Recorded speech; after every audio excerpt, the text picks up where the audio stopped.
Hi, this is Lori Moilov with the Limitless podcast, and I have today Kachain Thongmanee, and he is an amazing creative force, also all about mindfulness.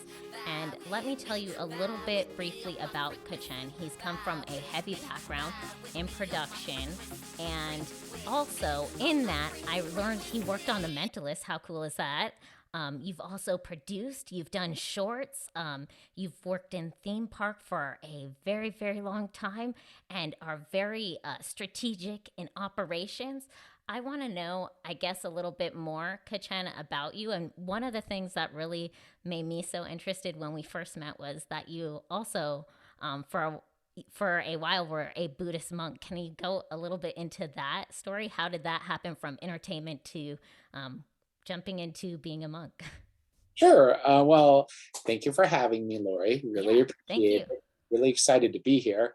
Um, uh, I actually, it's been about 10 years. I actually ordained 10 years ago. It was supposed to be a temporary ordination. It always was. And the practice of Buddhism that I practice, the tradition of Buddhism, I should say, that I practice, is something Mm. called Theravada Buddhism. Theravada Buddhism, yeah, I could go into why it's called Theravada Buddhism, but let's not. Let's just say it's the oldest form of Buddhism. It's Oh, for all wow. intents and purposes, it's an orthodox form of Buddhism.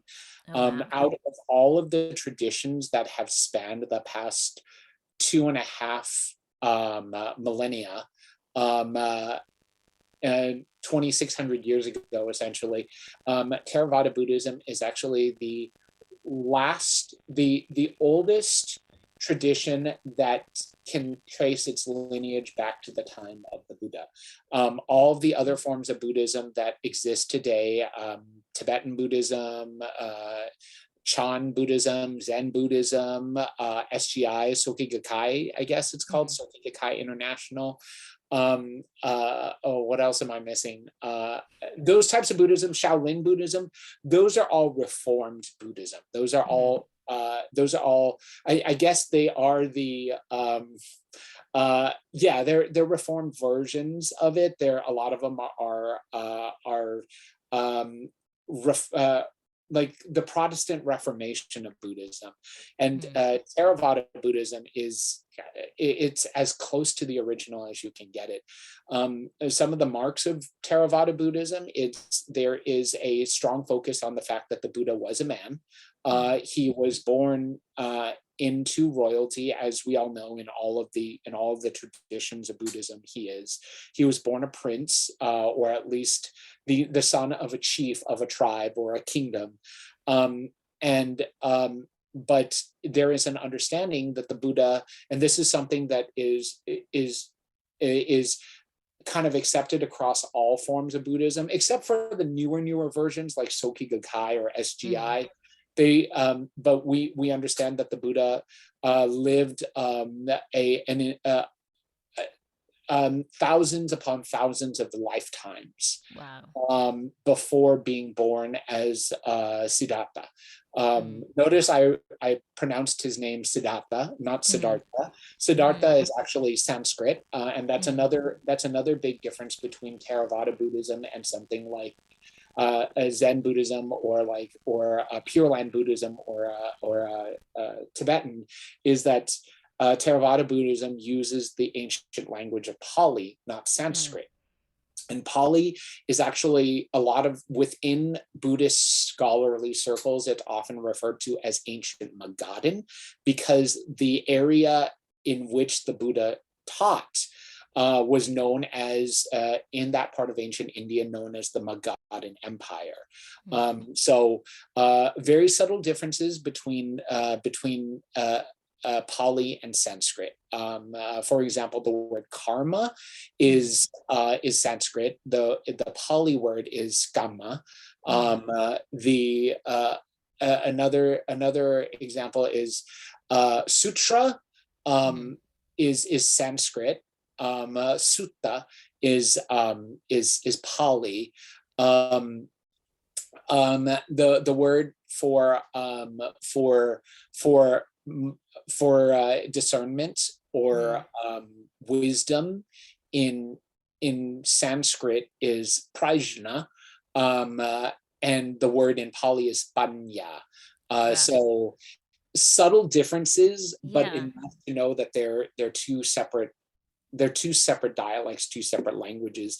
And the thing is, you get in a lot of, like, say, for example, Pure Land Buddhism, there's a lot of the chanting of the Heart Sutra, the Om Mani Padme Om. We don't do that in Theravada Buddhism. We actually chant from the suttas, which are actual teachings from the Buddha. We know they are actual teachings, and even traditions that actually chant the Heart Sutra will actually say, oh yeah, this is from these suttas. That's how we got the Heart Sutra. And it's just like, well, Theravada Buddhism is just like, well, yeah, but why don't you just go to the source? Like, why don't you just chant from the actual thing? So we will chant things like the Dhammacakkappavattana Sutta, which is the discourse of setting the Dharma wheel in motion. Or that's another difference between Pali and Sanskrit. The word for Dharma is that's Sanskrit. Dhamma is Pali. That's the first discourse. So things like that. So subtle differences. Another big difference is Theravada Buddhism really focuses on the Buddhist teachings, as opposed to, like, things from the Heart Sutra, or chanting what is Nam-myoho Renge-ho over and over again.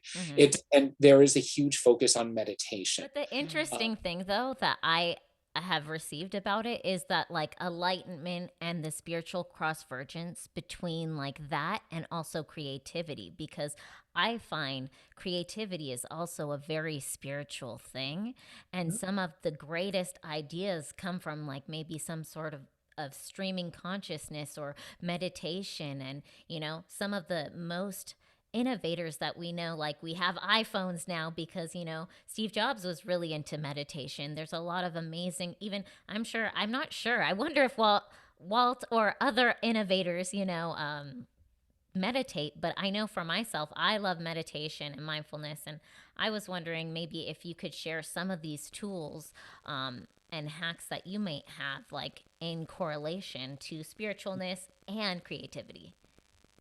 Well, I think the interesting thing about it is there are certain aspects of Buddhism, there are certain aspects of meditation and mindfulness practice that are harnessed in creativity, and it really does depend on which way you want to go with it. If you're just using it to be creative, there's definitely a sense of being immersed, being mindful, being aware of what you're 100% doing, and just kind of having that focus.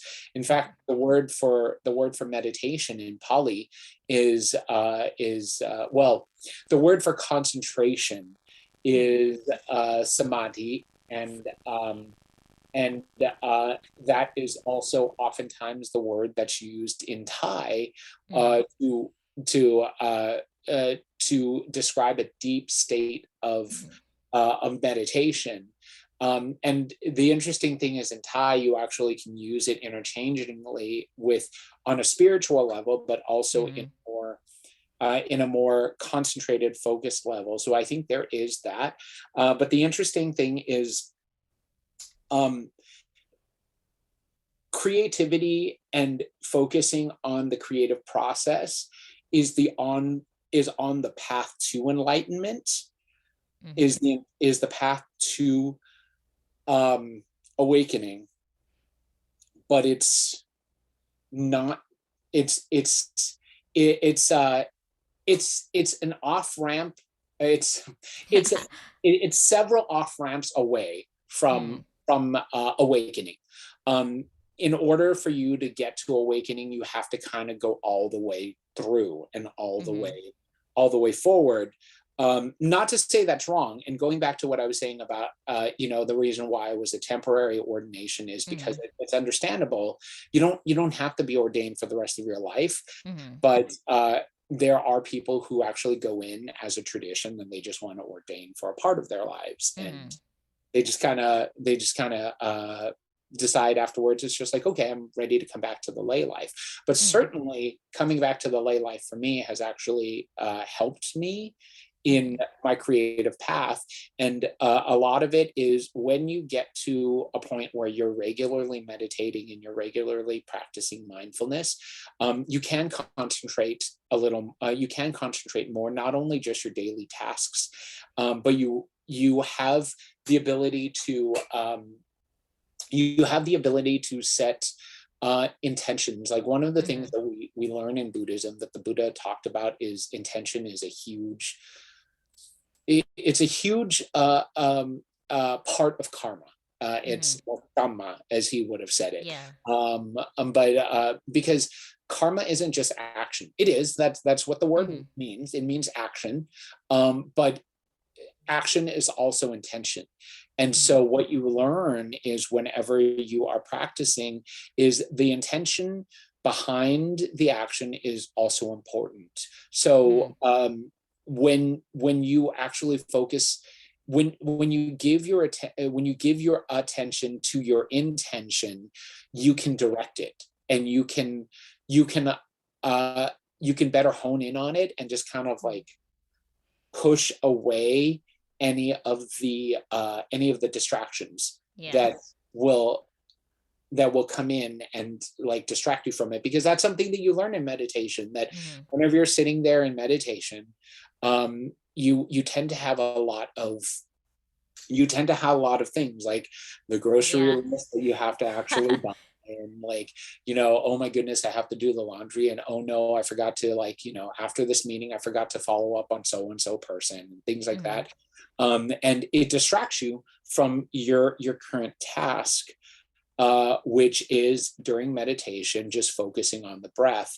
It's funny because it's just like ever since the pandemic, I've actually been meditating regularly, like as in daily, 45 minutes a day. And meditating, I've noticed that the interesting thing is we talk about the breath. We talk about the breath in meditation, but in reality, what we're doing is we are keeping the attention to the body. The industry, I worked in the film industry for a while, and when I came back to filmmaking, to filmmaking, themed immersive entertainment, that's when I came back shortly after I reordained, or shortly after I ordained, and I brought with me all of these concepts and all of these practices, and I actually I conducted myself with these things in mind, with mindfulness, with attention to moral conduct and concentration and discernment, and I allowed that to be my light. I allowed that to be my refuge. Buddhang saranang gacchami, dhammang saranang gacchami, sanghang saranang gacchami. So that was my guiding light. Interestingly enough, that's actually helped me. It's helped me be aware of my surroundings. It's helped me avoid situations I don't want to be in. And that's really what it is. You've heard of the phrase, selling your soul to the devil. The devil isn't some dude with a pitchfork, or like some like, the devil isn't. I don't know. It was recently Halloween. I feel like we've seen a lot of these. Oh yeah, we've seen a lot of eating a lot of candy. But the devil isn't like, it's not the entity that possessed Linda Blair in The Exorcist. The devil is giving into your deepest, darkest desires. It's giving into what the Buddha called kilesa, which is the word kilesa, or the Sanskrit kilesha, but these are defilements, and the Buddha classified these 3 defilements as the source of all unwholesome conduct, and they are greed, aversion, delusion. Those are the 3 kilesas in which all unwholesome conduct come about. Now, as far as the asuras or demons, like, these demons aren't the ones that possess you. These beings, if you believe they exist, and it's up to you whether or not, they may feed. I'll leave that up to my listeners. Yes, they feed off of this negativity. You may open the door, but it's you who open that door. You know, it's you who actually decide, hey, you know what? So-and-so is pretty hot. I know, like, my partner's away, so-and-so is pretty hot. And all of a sudden you decide that you are going to go in that direction. Or, hey, you know what? Like, no one's watching. I'm just going to take this. No one's going to know. No one's going to know that I took it. Well, yeah, you've opened the door to that kilesa to grow in your mind, to root itself. It's already planted, and now it's going to grow. And so, and keep in mind, part of going back to the whole idea of the training precepts, the 5 precepts as a layperson. And side note, depending on your practice, you don't have to become a monk, but as you go up higher in your practice, as you, like, you know, as you go higher in your practice, and depending on the lifestyle, like, if you want to go towards monastic lifestyle, these precepts increase, just so you know. Yeah, I don't know. Like, I mean, even some of these, I'm just like, I'm not saying like, oh, I'm telling white lies all the time, like white little lies. But I mean, I just think some of these things, I'm not saying like drinking, maybe I could be a little bit better at not having a drink here or there. But yeah, like, I feel like, wow, even some of these are hard. So I'm like, what is the next bit? Like, when you get to that next, like, being ordained and going through the whole process, it's like, wow, Well, it's very structured. And I guess for me, like, that brings me to a point of like, even in creativity and the spiritualness of creativity and then structure, I feel like it kind of goes hand in hand. Can you kind of, like, I know with your background in operations and your spiritual background and all that, like, how does one balance like all of these things going on and have like a form of like, this is how I'm going to do it, like have these subsets, I guess. Can you explain to some of our listeners who might be embarking on maybe a big project, big creative project, or multiple projects, and how to juggle and organize? Sure. I think a lot of it is, it's funny that you say the 5 precepts are just like, ooh, because these are the most basic of all the basic set of precepts in Buddhism. And it's really like, if you go in, like, if you think about it, like, if you think about it in a situation where, let's take the precept of false speech. Obviously, there are times where you have to avoid saying certain things. There are times where things are confidential. There are times when certain people, like, for sensitivity purposes, you can't say everything to everyone. Yes. Depending on who's on your team, depending on who you're communicating with, and things like that. So it's an interesting practice of trying to navigate this practice of false speech, of refraining from false speech while trying to do this, and that takes a little bit of effort. You know, one of the marks of the Buddha's path, he referred to as the Eightfold Path. I'm pretty sure you've heard of it. One of the steps in the Eightfold Path is right effort, and it's not about good works. It's about, how do you get through life while being completely morally practicing moral virtue? Like, how do you do it? because you have to understand that the problem with like with false speech is one little white lie turns into another little white Yep. lie. It has that snowball. I feel like it's like that snowball, and then it's like a cartoon. It's just like snowballing, snowballing, and now it's just the Yeah. avalanche. So Well, think it's like you're just covering up one thing to another. So it's like then it's just like you're in a sea of it. So it's not of, worth it. well, think about it this way, like when I talk about the entertainment industry, I'm not just talking about like films or Yeah. parks or anything like that. I'm talking about the entertainment industry in general. And with our experience of working in the industry together, how Hmm. many people do you run into that go from one project to another? Um, Oh, so many.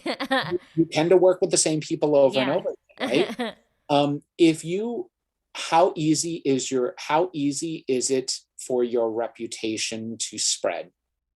Oh, I mean, very easy. I feel like it kind of just, that's the thing is it's all about reputation, especially in entertainment, because it's like, oh, I heard this person is doing this. And then just like the snowball effect of that, like it's just word of mouth. And then it Yeah. just boom. Well, remind me to come back to the whole concept of reputation in a little bit. Yeah. But with that being said,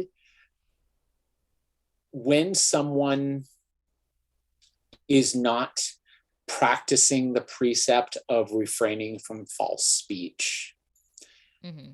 when they talk to one person and they talk to someone else, if they find themselves in a situation where their stories don't match between person A to person C, for example, Hmm.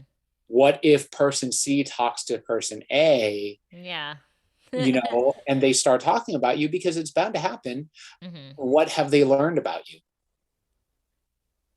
Hmm. They've Yeah, learned that's that interesting. they've learned that you're duplicitous. They've learned that you can't be trusted. And Hmm. how quickly does it take in the entertainment industry for that to spread? Oh, so easy. Like I feel like that's the funny thing, especially in the industry. But I would say if we correlate that, same with creativity and great ideas. And I think that's the thing is when someone has like that lightning in a bottle, that's why it spreads so quickly. Mhm. If we think about, from a top artist that maybe never and then releases something and it just has that spreadability, or let's even talk about like Netflix Squid Games example. That's not that great. Like I mean, the content is very gory and negative tone, but because it's so like, is this really like that dystopian factor? I guess that's what kind of created so many people to like watch it, and share and talk about it. So, and that's the same with, reputation or whatnot is, people talk Well, like anything else and communication. It's what you share. well, let me ask you this, and this is something that I learned early on after I disrobed and after I came back to the industry, Mm, um, uh, my foray back into what I am doing now. yeah. Um, uh, One of the reputations that I gained was being kind and being able to keep a secret, Mm, because I did practice these five precepts, mm, and I still do. Um, you get so many people open up to you, and so many people talk to you and get advice and try to understand. I can tell you right now that I consider myself a creative person. yeah. I consider myself an organized and a detail oriented person. However, am I the best at these things? No, I'm always learning. Yeah. I'm always trying to find a way to improve. The reason why I've been able to go from one role to another and be able to have these amazing opportunities isn't because I'm the best at something. It's because I've gained a I people want to work with you. And when Yeah. people want to work with you and they trust you and you're someone who can be relied on and someone that genuinely cares about their work and wants Hmm. to do the best they can, that's what helps you move from one role to another. That's what helps you. That's what helps allow, and that's what makes people want to bring you on their team, whether you're on a control side or a creative side. Someone who approaches something with honesty, with compassion, with care, they tend to be rewarded by getting these gigs, these roles that, and when I say roles, I don't mean just like, acting roles, but like they tend to get these opportunities not as a reward, but because they are open to it and they see it as they see it as an opportunity to grow. They're always looking for they tend to be types that look for ways to improve themselves, not just as a professional, but as a better human being. Yeah. And I think that's one of the things that when you look at different stories out there, when we're talking about like from film to themed entertainment to television, the stories that resonate with us are the ones that really touch us at our humanity. And ultimately, when you look at Buddhism is not about attaining the divine. Buddhism is about really, how do I become the best human possible? These are my gifts as a human being. I am able to think, I am able to reason, I am able to create, I am able to do these remarkable things. They're not there to allow you to do these remarkable things. They are there. These are these tools to help you grow and to become a better person, to be able to transcend what you are currently now. That's that, and when you look at these people that are just kind and wonderful, and it's not about like, it's oftentimes they don't really care about like the big house or the material or the next best gig. They oftentimes are more about, this is my craft, and the craft that I'm engaging in is helping me learn a different part about myself and how to be that better being. How do I contribute? This is my contribution to the humanity. Are you familiar with oh my gosh, it's been a while since I've read it, but Julia Cameron's I think The Artist Way. Yeah, The Artist Way. Yes, I love The Artist Way. Such a great I'm glad you mentioned that, because I definitely would love our listeners to tap into that. The Artist Way is just a phenomenal book. I feel like for me, I can only speak on my journey with The Artist Way.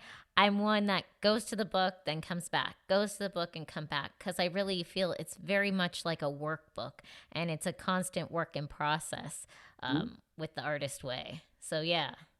But it's really, like you said, you go to it and come back. It's a practice. Yeah. It's not just a practice. And the interesting thing is, as you grow and as you continue to use the lessons from Cameron's book, you are, if you're doing it just to improve, the interesting thing is, it does allow you to improve your creativity, and it does allow you to improve your ability to really just kind of your artistic self. But at that same time, you start to realize that your spiritual self is growing as well. Yeah. And remember when I was saying that eventually, if your goal is awakening, and it doesn't have to be, if your goal is awakening, you eventually will abandon everything that came up to that point. I was just talking to a friend at my current workplace, and we were just talking about answering any type of calling, or going to a higher purpose, whatever it is. Fill in the blank, whatever you want it to be. In order to get there, you kind of have to, a lot of the time, what you want and what you ultimately want tends to not fit in with your current lifestyle. So Mm-hmm. you have to do a trade. You have to throw something away. You have to abandon something in order to attain that. They can't Yeah. they can't exist in the same space. Um, Mm-hmm.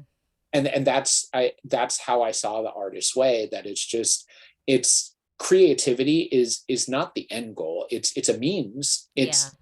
It's on the journey to get ultimately to where we want to be, and that's Mm-hmm. to become better humans, Yeah. to reach our full potential. In Buddhism, the Buddha has talked about interestingly, he said that the form of the being that can truly attain awakening, the number one being that can attain awakening is the human being. And the reason why is because Brahmas, gods, they are living such a life of luxury that they don't know any pain, they don't know any suffering. But the problem with that is it's a temporary life, the life of a god, whatever, like say Yahweh. He's Mm-hmm. living this creator life, right? But it's going to end whether he knows it or not. Mm-hmm. And when it ends, if he uses up all of his karma, if he it oftentimes the higher you go, the harder the fall and the Yeah. harder you fall. Devas, your angels, your angelic beings, again, they are living these lives of pure beauty and joy and bliss, very much like the Brahmas. But again, it's going to end. So they can't